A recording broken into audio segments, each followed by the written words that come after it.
자, 2번 문제 봅니다. 부동산 특성에 관한 설명 옳은 건데요. 1번, 토지는 물리적 위치가 고정되어 있기 때문에 부동산 시장이 국지화된다. 자, 위치가 고정되어 있다는 건 위치가 고정되어서 움직이지 않는다는 의미가 되니까 이 자체가 부동성이고요. 또 부동성 나올 때 국지가 나오면 무조건 정답이 부동성이 된다 했던 거 기억들 나실 거예요.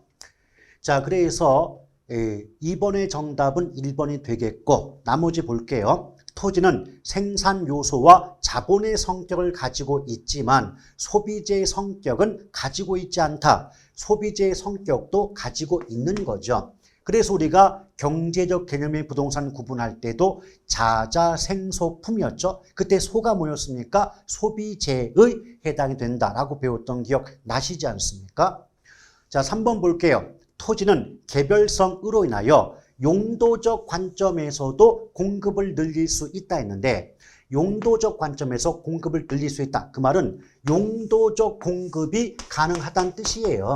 그런데 부동산 특성 중에서 용도적 공급이 가능하게 되는 특성은 용도의 다양성이지 개별성이 아니지 않겠습니까? 그래서 틀렸고요. 4번, 토지의 부증성. 자, 부증성 나왔죠? 부증성 때문에 토지 공급은 용도에 대해서도 완전 비탄력적이다 그랬어요. 완전 비탄력이란 말은 토지의 양을 증가시킬 수 없다는 뜻인데, 여기서 포인트가 용도거든요. 우리 어떻게 배웠습니까? 부증성 때문에 물리적인 공급이 불가능하게 됨으로써 물리적 공급은 완전 비탄력적이다. 그러나 용도의 다양성 때문에 용도적 공급은 가능하다라고 구분해서 기억을 해달라 말씀드린 바가 있지 않습니까? 그래서 용도자가 나왔기 때문에 4번은 틀렸죠. 만약에 용도가 빠지고 부증성 때문에 토지의 공급은 물리적인 측면에서 완전 비탄력적이다 그랬다면 맞을 수도 있었던 문장이죠. 5번, 토지는 영속성으로 인해 물리적, 경제적 측면에서 감가상각을 한다 그랬는데, 영속성 때문에 물리적 감가는 배제가 되고 경제적 감가는 인정된다 그러지 않았습니까? 그러면 물리적인 측면에서는 상각이 안 된다고 해야 되는데 물리적 측면도 감가상각이 된다라고 했기 때문에 이 문장은 틀릴 수밖에 없는 거죠. 자, 그래서 2번의 정답은 1번이 되는 거고요. 3번 볼게요. 토지의 자연적 특성에 관한 설명 옳은 것을 모두 고른 것. 기억번, 부증성 때문에 동산과 부동산이 구분된다. 잠깐만요. 우리 어떻게 정리해 드렸습니까? 자, 부동성 제가 쓰면서 동산과 부동산의 구별 근거라고 했죠. 그럼 동산과 부동산이 구분되는 것은 부동성 때문인데 부증성이라고 했기 때문에 기억번은 틀렸단 말이에요. 근데 분명히 3번은 옳은 걸 고르는 문제가 되죠. 옳은 걸 고르라고 했는데 기억번은 틀렸단 말이에요. 그럼 일단 보기 5개 중에서 기억번이 들어간 1번과 2번은 처음부터 답일 수가 없는 거죠. 니은번 볼게요. 부동성 때문에 임장활동과 지역 분석을 필요로 한다. 자, 부동성 나왔죠? 자, 임장활동, 정보활동 요구되고 외부요과 지역 분석이 필요하다. 맞죠? 그럼 니은번은 들어가야 돼요. 그럼 니은번이 없는 5번도 답에서 제외가 되니까 일단 정답은 3번과 4번으로 압축이 되죠. 근데 만약 디귿번이 맞는 말이면 3번이 답이고 디귿이 틀렸다면 자동적으로 정답이 4번이 되지 않냐는 얘기입니다. 자, 디귿번 볼게요. 인접성 나왔죠. 근데 수급이 불균형하여 균형가격 형성이 어렵다. 자, 균형가격 형성 어렵다. 이게 포인트죠. 제가 부증성을 정리해 드리면서 수요와 공급이 곤란하다 보니까 균형가격 형성이 어렵다고 써놨지 않습니까? 균형가격 형성 곤란 이 말 나오면 부증성을 답으로 하시면 돼요. 근데 부증성이 나와야 되는데 인접성이 적혀 있으니까 디귿번 틀렸죠. 그럼 자동적으로 리을번을 보지 않는다 할지라도 이미 정답은 4번일 수밖에 없죠. 자, 개별성 나왔네요. 일물일가의 법칙이 적용되지 않는다. 그래서 물건 간 대체 관계가 제약된다. 자, 개별성 정리했죠. 제가 일물일가 법칙 성립 안 돼요. 또 물건 간 대체 관계가 제약된다 써드리지 않았습니까? 그래서 이 문제의 정답은 4번이죠. 자, 4번 문제 볼게요. 토지 특성에 관한 설명 옳은 것을 모두 고른 것. 기억번 개별성은 토지 시장을 불완전 시장으로 만드는 요인이다. 자, 개별성 볼게요. 일물일가의 법칙이 적용되지 않기 때문에 부동산 시장을 불완전 시장으로 만든다 하지 않았습니까? 그럼 기억번은 맞아요. 그럼 이 문제 역시도 옳은 걸 고르는 문제니까 보기 속에 기억이 일단 들어가 있어야 되겠죠. 그럼 기억번이 들어가야 되니까 기억번이 없는 2번과 4번은 처음부터 답에서 제외가 되죠. 니은번 부증성 해놓고 토지 이용을 집약화시킨다 그랬죠. 제가 분명히 부증성 정리할 때도 문장 속에서 집약적 이용, 집약 이 말 나오면 부증성이 답이 된다 정리해 드렸습니다. 그럼 니은번도 맞아요. 그럼 기억과 니은이 둘 다 들어간 건 3번과 5번으로 답이 압축되죠. 근데 3번, 5번을 비교해 보니까 기억, 니은, 디귿까지 똑같잖아요. 그럼 디귿은 안 봐도 비디오 무조건 맞는 말이다. 그럼 리을번을 보고 리을이 맞으면 답이 5번이고 틀리면 답이 3번 아니겠습니까? 자, 리을번 볼게요. 영속성 해놓고 감가상각 필요성의 근거다. 오히려 영속성 때문에 감가상각 이론이 배제가 된다고 나와야 되는데 감가상각이 필요하다고 썼기 때문에 틀렸죠.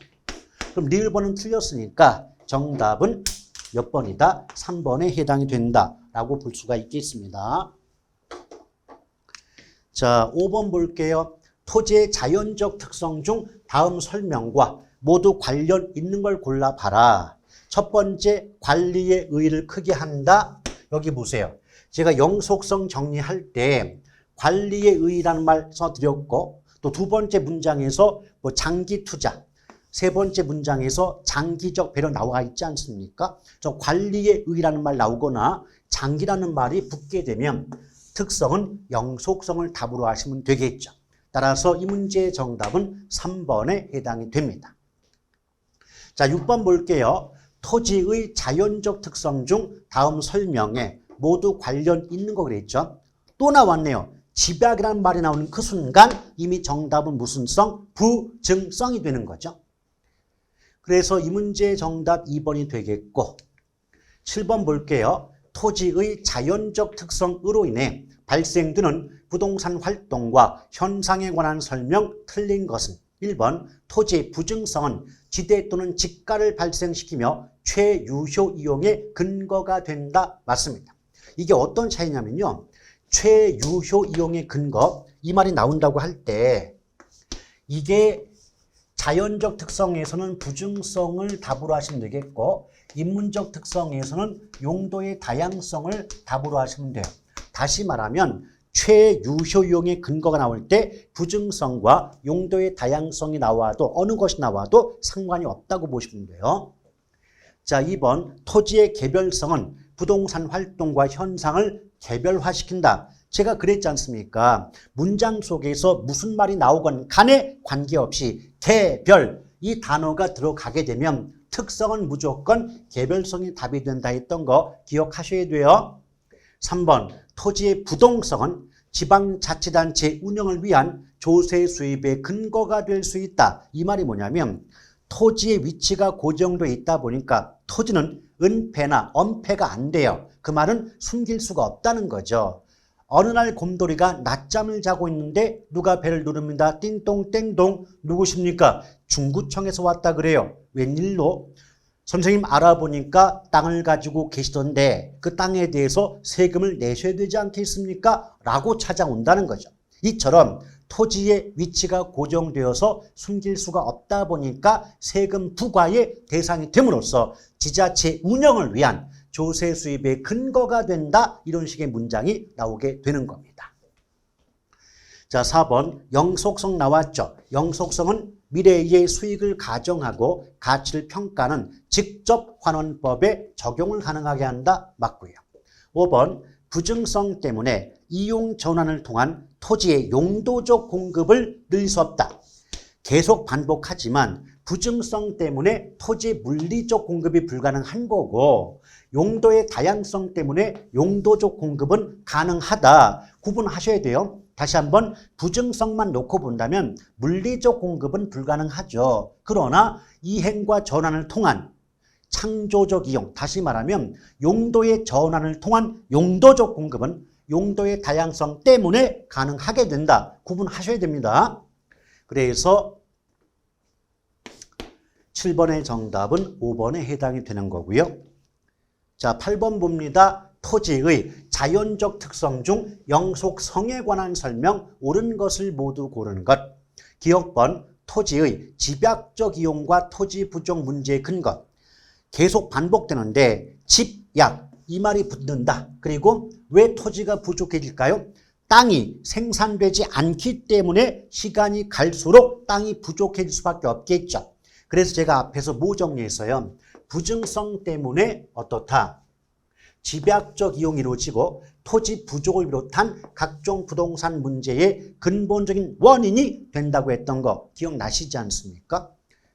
그러면 기억번은 내용은 맞지만 이건 부증성이에요.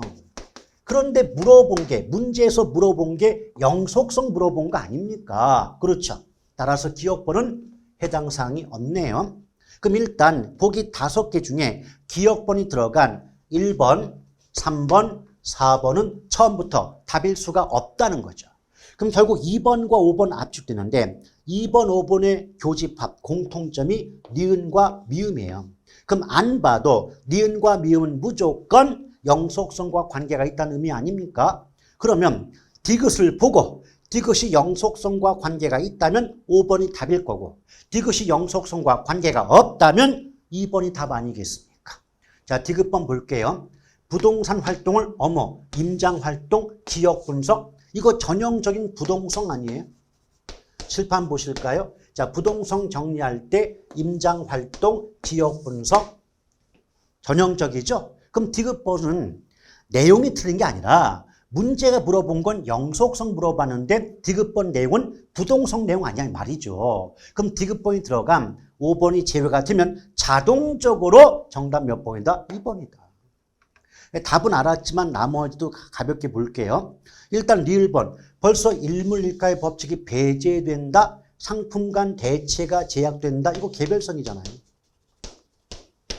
또 미음번에 장기 배려, 제가 장기적 투자, 장기적 배려, 관리의 의 이런 단어 나오면 그 영속성을 답으로 하시면 된다 했던 거 기억하시고 계실 겁니다. 자, 그래서 8번의 정답은 2번이 되네요. 9번 볼게요. 한국표준산업분류상 부동산 관련 서비스업에 해당하지 않는 거 그랬는데 이건 단순 암기사항입니다, 여러분. 이 부동산업은 크게 구분할 때 자, 부동산 임대 및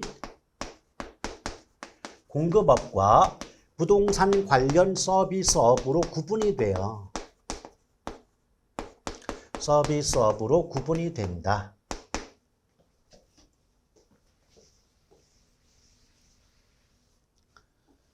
아시겠죠? 그래서 이제 부동산 임대 및 공급업은 부동산 임대업과 개발 공급업이 포함되고요.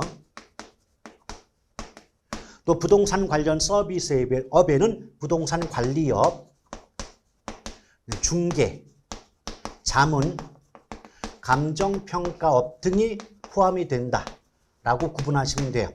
또한 임대업과 개발 및 공급업까지는 주비기, 주거, 비주거, 그 다음에 기타 부동산은 구분되는데 관리업은 주비, 주거용과 비주거용 부동산 관리업은 있어도 기타 부동산 관리업은 없다는 차이점을 구분해 둘 필요가 있습니다. 일단 볼게요.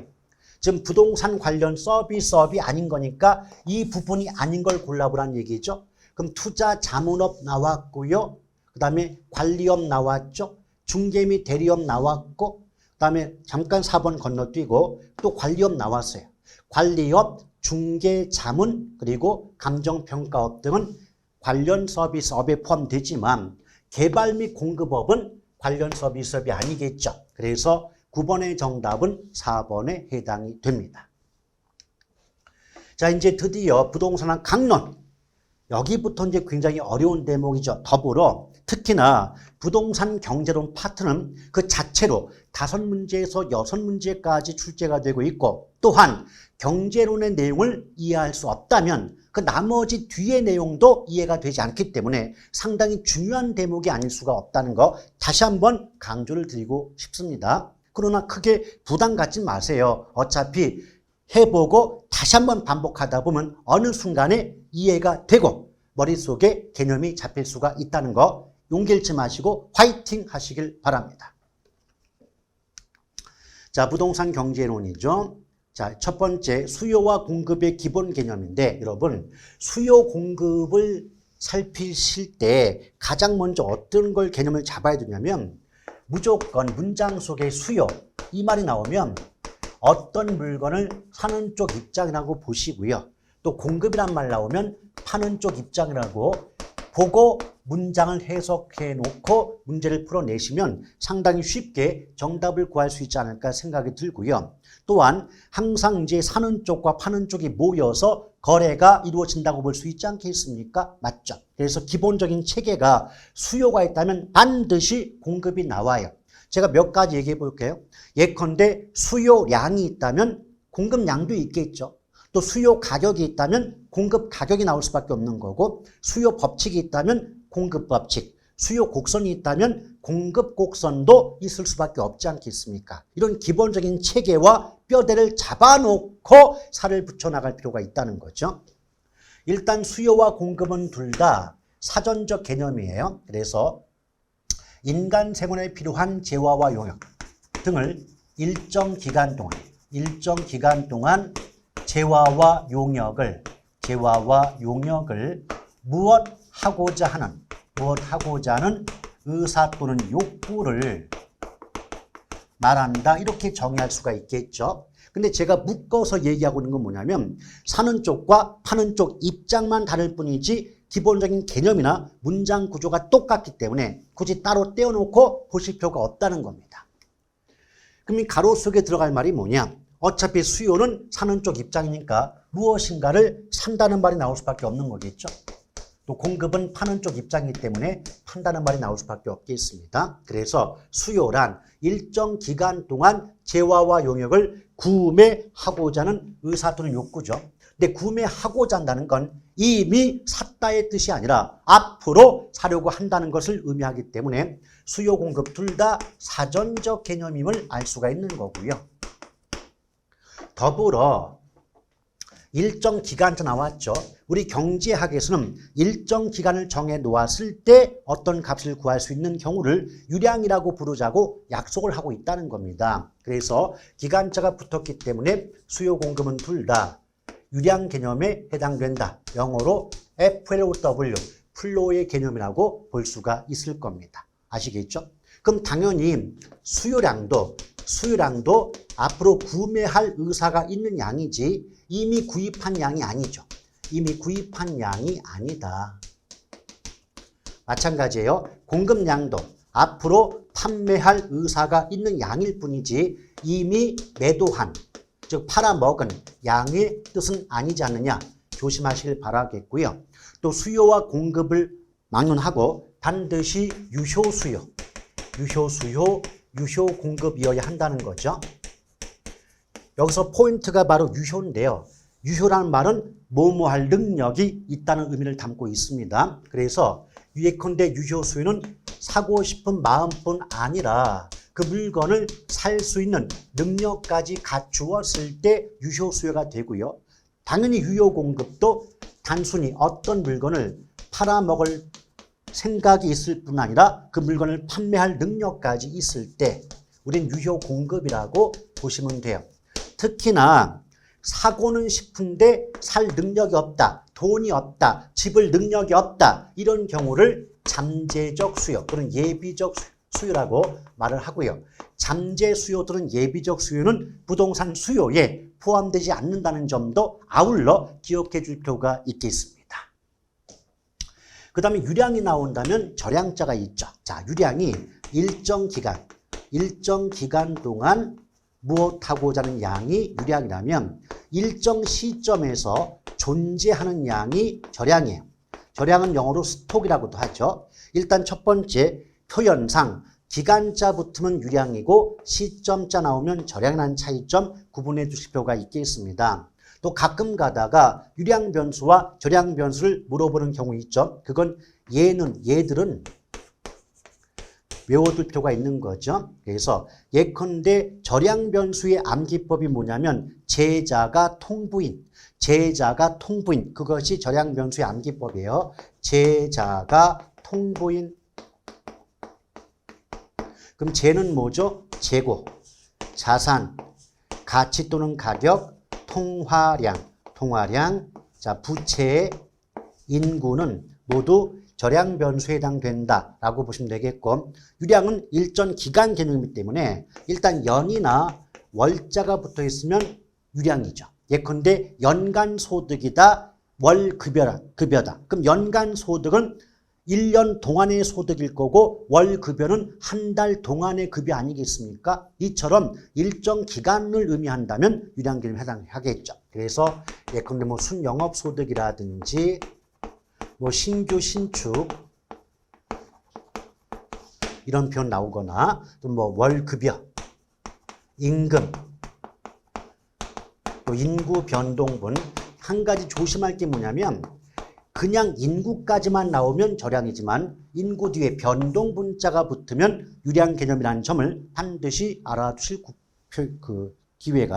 이유가 있다라고 보시면 되겠습니다. 또 그 다음에 이제 한 가지 더 추가한다면 수요 법칙과 공급 법칙이 있어요. 근데 별거 아니에요.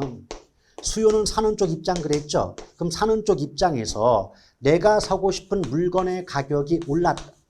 가격이 오른다는 건 비싸지는 거거든요. 값이 비싸지면 사는 쪽 입장에선 부담이 커지니까 덜 살 수밖에 없겠죠. 그래서 그 물건의 수요량이 줄어들어요.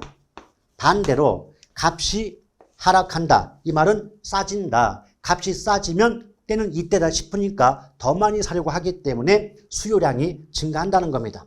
화살표 잘 보시면 가격과 수요량이 서로 반대 방향으로 바뀜을 알 수가 있는 거죠. 그래서 수요 법칙 예쁘게 포장하면 가격과 수요량이 반비례 관계에 있다는 원리를 수요 법칙이라고 얘기합니다. 이에 비해서 공급 법칙은요. 내가 팔고자 하는 물건의 가격이 올랐다면 내가 팔았을 때 얻는 이익이 많아지기 때문에 더 많은 돈을 벌려고, 더 많은 이익을 얻으려고 더 많이 팔려고 하기 때문에 공급량이 늘어요. 반대로 가격이 내려가면 이익이 줄어드니까 덜 팔려고 하므로 공급량이 줄어든다. 이처럼 어떤 물건의 가격과 그 물건의 공급량이 같은 방향, 비례 관계에 있다는 원리를 공급법칙이라고 얘기할 수가 있겠습니다. 더불어 수요 법칙을 그래프로 만든 게 수요 곡선이고 역시 공급 법칙을 그래프로 만든 게 공급 곡선이에요. 자, 수요 곡선은 일반적으로 원점을 향해 볼록한 우하향 곡선의 모습을 보이게 되고요. 공급 곡선은 우상향 곡선의 모습을 보인다라고 보시면 됩니다. 물론 수요와 공급을 막론하고 공통적으로 개별 곡선을 수평으로 합한 게 시장 곡선이 됩니다. 그래서 개별 곡선을 수평으로 합해주면 이것이 시장 곡선이 된다는 기본적인 구조도 아울러 기억해주면 좋겠네요. 자, 그럼 1번 볼게요. 수요 곡선상의 수요량은 주어진 가격에서 수요자들이 구입 또는 임차하고자 하는 부동산의 최대 수량이다. 맞죠? 그러니까 수요량도 최대 수량인 거고 공급량도 최대 수량이라고 기억해 주면 될 것 같고요. 2번, 부동산의 공급량과 그 공급량에 영향을 주는 요인들과의 관계를 나타낸 것이 공급함수이다. 맞는데 요거 제가 문장을 좀 바꿔볼게요. 여기서 공급 대신에 수요만 집어넣어서 문장 바꾸면 부동산의 수요량과 그 수요량에 영향을 주는 요인들과의 관계를 나타낸 것이 수요 함수이다라고 해도 완벽히 맞는 문장이 되죠. 자, 공급 법칙에 따르면 가격과 공급량은 비례관계다. 맞고 또 시장 수요 곡선은 개별 수요 곡선을 수직으로 합했다. 제가 앞에서 어떻게 정리했습니까? 수요 공급 곡선 막론하고 개별 곡선을 수평으로 합한 게 시장 곡선이 된다라고 정리해 드렸잖아요. 맞죠? 그러니까 개별 곡선을 수평으로 합해야 시장 곡선이 된다는 차이점을 구분하시길 바라겠습니다. 그래서 1번의 정답 4번이고요. 원자재 가격 상승. 자, 원자재가 나오면 제가 두 가지 얘기하고 싶은 게 뭐냐면 원자재 나왔다는 건 이건 그 생산과 관계가 있기 때문에 공급 측면의 요인이라고 보시면 되겠고요. 더불어 원자재 예컨대 철근, 시멘트, 벽돌, 자갈, 모래값이 올랐다는 거예요. 그럼 결국 건축비가 됐건 생산비가 됐건 비용이 인상되겠죠. 그럼 비용과 공급은 서로 반비례 관계라는 거예요. 비용과 공급은 반대다. 비용이 늘면 한정된 예산으로 만들 수 있는 양이 줄지 않겠습니까? 그래서 공급은 감소하겠죠. 뒤집어서 어떤 문장을 해석해 본 결과 비용이 줄겠다, 인하가 되겠다 라고 해석되면 좀 더 많은 물건을 만들 수 있기 때문에 공급은 증가한다. 이렇게 이해하신다면 나중에 공급의 변화 요인을 따로 외우지 않다 할지라도 정답을 구하는 데 전혀 지장이 없게 된다는 겁니다. 다시 한번 강조합니다. 비용과 공급은 반대라고 보시면 아실 필요가 있겠죠. 정확히 기억하시길 바랍니다. 자, 그래서 이때 얘는 공급이 감소하죠. 그럼 공급이 감소하면 공급 곡선이 좌측으로 이동한다. 다시 한번 정리할 게 뭐냐면 수요가 됐건 공급이 됐건 증가하면 곡선이 우측, 오른쪽으로 이동하지만 감소할 때는 곡선이 좌측, 즉 왼쪽으로 이동한다는 차이점 반드시 기억할 필요가 있겠습니다. 자, 1번 정답은 지금 몇 번이었죠? 예, 4번이었고요. 2번 볼게요. 부동산의 수요와 공급에 관한 설명 옳은 건데 가격이 상승하면 공급량이 감소한다. 틀렸죠? 분명히 제가 앞에서 뭐라고 했어요? 공급 법칙상 가격과 공급량은 비례, 같은 방향으로 바뀐다 그랬습니다. 따라서 가격이 오르면 더 많은 이익을 얻고자 더 많이 팔려고 하기 때문에 공급량이 증가한다고 해야 맞지 않겠습니까? 2번 수요량은 일정 기간에 실제로 구매한 양이다. 아니라고 했잖아요. 수요와 공급은 둘 다 앞으로 그런 행동을 하고자 한다는 사전적 개념이기 때문에 수요량도 이미 구입한 양이 아니라 앞으로 구입할 의사가 있는 양에 해당되지 않겠습니까? 아시겠죠? 또 공급량은 주어진 가격 수준에서 실제로 매도한 양이다. 아니에요. 수요량, 공급량 둘 다 사전적 개념이니까 앞으로 매도할 의사가 있는 양인 거지 이미 팔아먹은 양이 아닌 겁니다. 4번 건설 노동자의 임금 상승. 봐봐요. 임금이 올라간다는 건 우리말로 바꾸면 인건비가 늘어난다는 거예요. 그럼 제가 조금 아까 뭐 정리했어요? 비용과 공급은 반대라고 했죠. 비용과 공급은 반대니까 인건비가 올라가면 한정된 예산으로 만들 수 있는 양이 줄기 때문에 공급은 감소한단 말이에요. 아시겠죠? 그럼 공급이 감소하게 되면 우리말로 공급의 감소는 물건이 귀하단 말이에요. 그럼 물건이 귀해지고 부족해지면 그 귀한 물건의 가격은 올라가는 거지 내려갈 이유가 없지 않습니까?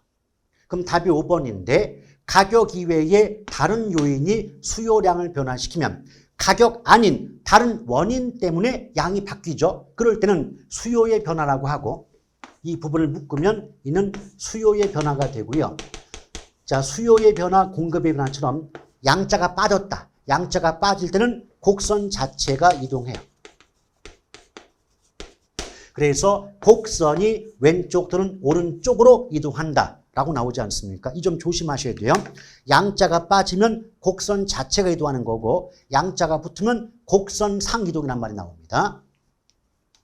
자, 그래서 이 문제의 정답은 5번이 되겠네요. 자, 3번 아파트 매매 시장에서 수요량과 수요의 변화에 관한 설명으로 옳은 건데요. 한번 생각해 보세요. 지금 제목을 딱 보는 순간에 수요량, 양자 붙었죠? 수요. 양자 빠졌단 말이에요. 그럼 이 문제는 뭐냐면 양자가 붙을 때와 양자가 빠질 때의 차이를 알고 있는가를 물어보는 문제가 되는 거죠.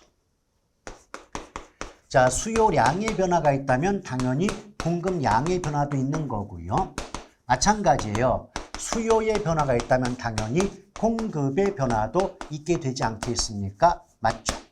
자, 위쪽과 아래쪽 비교해 보니까 어떻게 됐대요? 위쪽은 양자가 붙고 아래쪽은 양자가 빠졌죠. 근데 무엇이 변화하려면 반드시 원인이 존재할 거예요. 원인이 있다면 그에 따른 결과가 발생할 수가 있지 않겠습니까? 맞죠? 그 원인과 결과를 구분해 본다면 자, 첫 번째 수요량, 공급량, 양자가 붙을 때 변화 원인은 다행스럽게도 오직 하나뿐이 없어요. 그 유일한 원인이 뭐냐면 해당 재화의 가격 변화입니다. 해당 재화의 가격 변화. 그러니까 해당 재화는 우리말로 하면 그 물건이거든요. 자, 문장 속에서 아파트가 나오면 아파트가 해당 재화고 연립이 나오면 연립주택이 해당 재화라고 이해하시면 되겠습니다. 그럴 때 그 물건 값이 변해서 그 물건의 수요량이나 공급량이 변화한다. 이럴 때는 양자를 붙여서 각각 수요량의 변화 또는 공급량의 변화라고 얘기할 수가 있는 거고요. 이미 앞서 정리했지만 이처럼 양자가 붙을 때는 곡선상 이동이 발생한다. 곡선상 이동이지 상자 빼고 곡선의 이동이라고 했다면 난리가 나는 거죠. 자, 뒤집어서 두 번째 수요 공급의 변화는 양자가 빠졌거든요. 양자가 빠졌다는 건 그 물건 값 아닌 다른 원인 때문에 그 물건의 양이 변동할 때는 양자를 빼서 각각 수요의 변화, 공급의 변화라고 얘기한다는 거죠. 또한 양자가 빠지면 곡선 자체가 이동한다. 아까 얘기했죠. 증가 방향은 오른쪽, 감소 방향은 왼쪽으로 이렇게 이동할 수가 있습니다. 간단한 예를 두 가지만 들어볼게요. 예컨대 여기 아파트의 가격이 상승함에 따라서 아파트의 수요량이 감소한다 라고 나왔대요. 그럼 양이 늘건 줄건 변한 거 맞죠? 양이 변했는데 양이 왜 바뀌는가 보았더니 아파트라는 그 물건의 가격 변화, 그 물건 값이 변해서 그 물건의 양이 바뀌었죠? 이럴 때는 양자를 붙여주기 때문에 수요량이 변화가 되는 거고 이럴 때는 동일 수요 곡선상, 동일 수요 곡선상 이동의 모습으로 나타난다. 이렇게 말이 나오게 되겠죠. 뒤집어서 아파트 소비 인구가 증가함에 따라서 아파트의 수요량이 증가한다 라고 나오면 양이 변했죠. 양이 왜 바뀌었을까요? 인구의 변화 때문에 양이 바뀌었어요. 그럼 인구의 변화는 최소한 그 물건값 아니잖아요. 맞죠? 이거예요. 어떤 말이 나와도 그 물건값만 아니면 무슨 말이 나와도 양자가 빠집니다. 따라서 이 경우는 수요의 변화라고 하는 것이고 양자가 빠졌으니까 곡선 자체가 오른쪽이나 왼쪽으로 이동한다는 말이 붙게 될 수밖에 없는 거죠. 자, 그럼 1번부터 볼게요. 아파트 가격 하락이 예상된다. 잘 보시면 가격이 하락됐다는 얘기가 아니라 가격 하락이 예상된다 소리 예상. 그럼 가격 하락의 예상은 그 물건 가격 변화가 아니기 때문에 얘는 수요량의 변화가 아니라 수요의 변화가 돼요. 제가 뭐라 그랬어요? 양자가 붙을 때는 원인이 하나뿐이 없다. 그 물건 값 하나뿐이 없어요. 아시겠죠? 따라서 그 물건 값 아닌 다른 말이 나오면 무조건 양자가 빠져야 되기 때문에 틀렸고요. 더불어 수요의 변화, 양자 빠지면 곡선상 이동이 아니라 곡선 자체의 이동, 곡선의 이동이란 말이 나와야 되기 때문에 뭐 양쪽 모두가 틀렸다라고 볼 수가 있겠고 2번 실질 소득 증가. 여러분 소득이 증가한다는 건 주머니 사정이 좋아지는 거죠. 그럼 당연히 어떤 물건을 더 많이 살 수 있게 되니까 수요가 증가하는 거예요. 그런데 우리 앞에서 뭐 정리했어요? 수요가 됐건 공급이 됐건 증가할 때 곡선은 우측으로 이동한다고 정리했어요. 그러면 최소한 곡선은 우측, 즉 좌라고 하는 건 왼쪽이거든요. 그렇죠? 그럼 당연히 오른쪽 위로 올라가기 때문에 우상향으로 이동한다라고 해야 되는데 좌하향자 썼기 때문에 말이 안 되는 겁니다. 3번 대체제인 단독주택의 가격이 오르면 아파트의 수요 곡선은 우상향. 자, 곡선이 오른쪽, 우가 오른쪽이죠. 오른쪽으로 간다는 건 이건 증가를 의미하는 거예요. 그래서 다시 한번 해석해 보면 단독주택 가격 오르면 아파트의 수요가 증가한다라고 보는 거죠. 이게 뭐냐? 대체제라고 하는 건 너예요, 너. 그럼 여기서 아파트가 나란 말이죠. 그럼 아파트인 내 입장에서 나 대신 쓸 수 있는 너 단독주택을 대체제라고 얘기하고 있는 겁니다. 그럼 보세요. 내가 아파트인데 아파트 입장에서 나 대신 쓸 수 있는 단독주택 가격이 오르면 소비자 입장에선 값이 비싸면 부담이 커지니까 단독주택을 덜 구입하려고 하겠죠. 그럼 단독주택을 덜 쓰게 되면 해당 재화인 아파트의 수요가 이전보다 증가하기 마련 아니겠습니까? 그래서 수요 곡선이 우상향, 오른쪽으로 이동할 수밖에 없겠죠. 그러므로 3번의 정답은 3번에 해당이 됩니다. 나머지 볼게요. 금리 하락 그랬어요. 금리가 하락한다는 건 최소한 그 물건 값이 아니기 때문에 이는 수요의 변화라고 해야 됩니다. 양자가 빠져야 되겠죠. 더불어 곡선상 이동이 아니라 곡선의 이동이라고 나와야 되기 때문에 틀렸고요. 5번 거래세, 세금이 인상되면 수요가 늘어요, 줄어요? 줄겠죠. 그럼 감소한다면 곡선이 최소한 좌측, 왼쪽 간다고 써야 되는데 우측, 오른쪽 간다고 썼으니까 이미 잘못됐죠. 우상향이 아니라 정확히 말하면 좌하향이지만 상향이다 하향이다 이거 헷갈리시면 최소한 오른쪽, 왼쪽은 구분할 필요가 있지 않겠습니까? 아시겠죠? 자, 그래서 이 문제의 정답은 3번이 돼요. 4번 볼게요. 부동산의 수요 및 공급에 관한 설명 틀린 건데 1번 수요 곡선이 변하지 않을 때 세금 부과에 의한 경제적 순손실은 공급이 비탄력적일수록 커진다. 자, 좀 어려운 말 나왔죠. 경제적 순손실 나왔고 비탄력적인데 컸나 그랬습니다. 그런데 어차피 우리 시험에서 경제적 순손실의 뜻을 물어보지는 않아요. 그럼 어떻게만 기억한다? 경제적 순손실과 탄력성은 쌍둥이다라고 보시면 돼요. 경제적 순손실과 탄력성은 쌍둥이다. 그 말은 같은 방향이죠. 다시 말하면 수요와 공급을 막론하고 탄력성이 크다. 탄력적일수록 순손실이 커져요. 자, 순손실이 커지고요. 비탄력적이다. 즉 탄력성이 작을수록 순손실도 작아진다고 기억하시길 바랍니다. 즉 탄력성이 커요. 그럼 순손실도 크고요. 탄력성이 작아요. 그럼 순손실도 작죠. 그래서 탄력성의 크기와 경제적 순손실은 쌍둥이라고 기억하면 돼요. 그럼 보세요. 비탄력이 나왔거든요. 그럼 탄력성이 작다고 되겠죠. 그럼 탄력성이 작으면 순손실도 작다고 나와야 되는데 커진다라고 했기 때문에 틀린 지문에 해당이 됩니다. 만약 이 문장에서 비탄력 대신에 비자를 빼서 탄력적이라고 했다면 커진다가 맞을 수 있었는데 비탄력했기 때문에 틀렸다고 보시면 돼요. 이 문제의 정답은 1번이죠. 나머지 볼게요. 부동산 수요가 증가하면 수요가 증가하면 일단 끊고 가격은 오를 수밖에 없어요. 이건 맞아요. 그런데 비탄력적일수록 가격이 더 크게 라고 했지 않습니까? 이거 나중에 다시 한번 설명하겠지만 여기와 관련된 암기법이 비더탄덜이거든요. 비더탄덜. 그럼 비더탄덜이 뭐냐면 비탄력적이면 가격은 더 크게 바뀌고 탄력적일 때는 가격은 덜 바뀐다는 걸 의미하는 암기법이 비더탄덜이에요.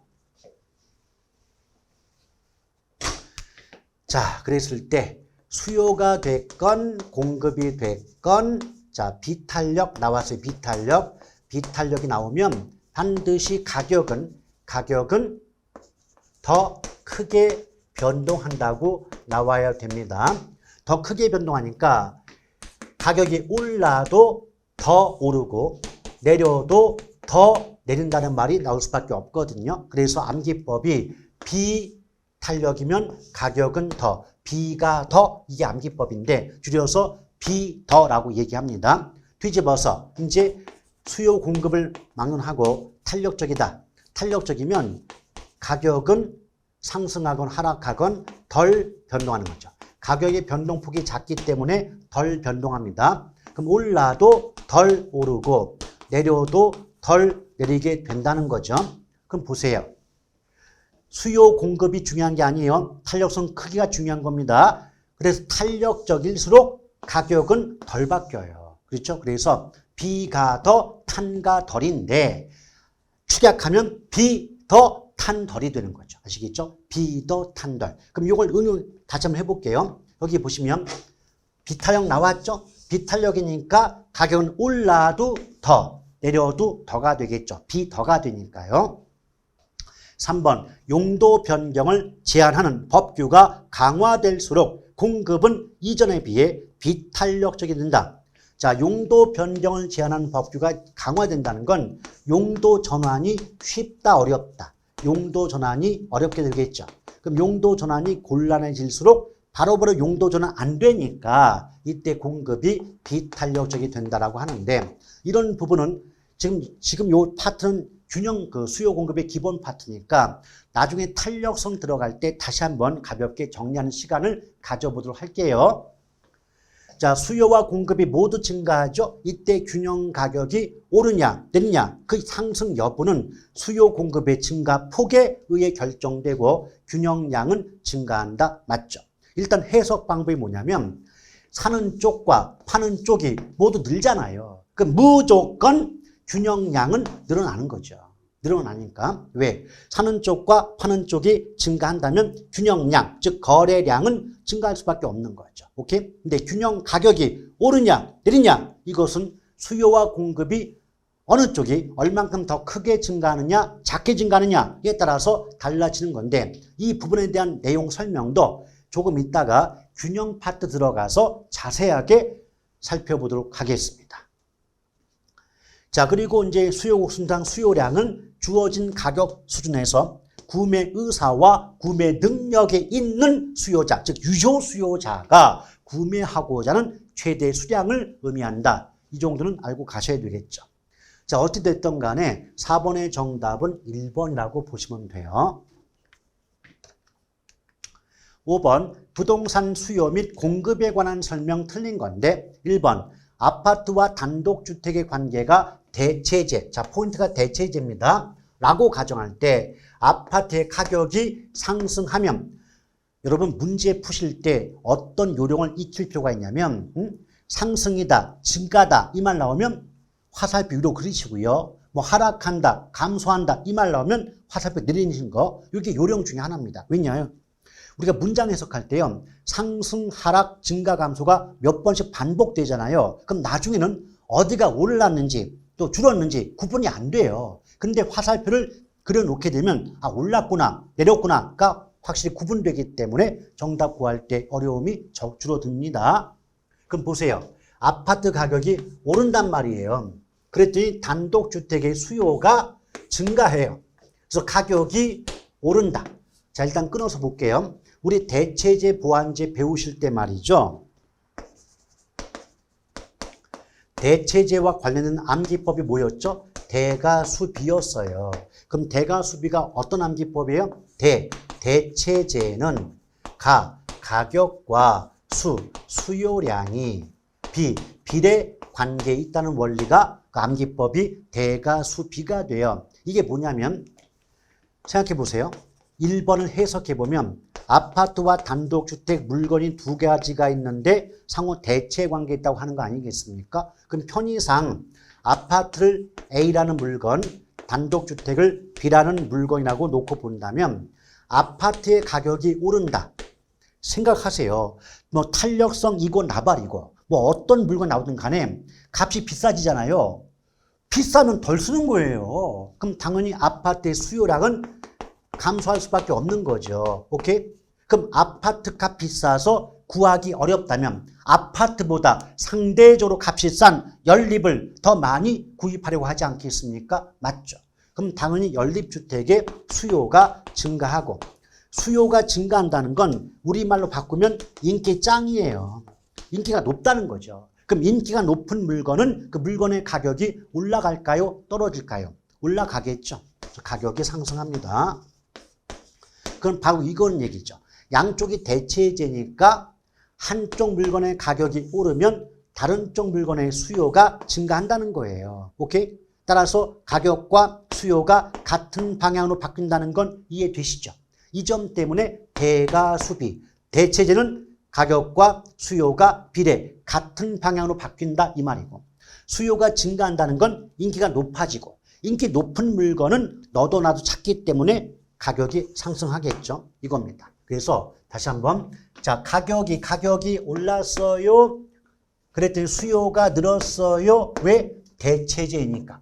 대체제의 경우는 한쪽 물건의 가격과 다른 쪽 물건의 수요가 같은 방향입니다.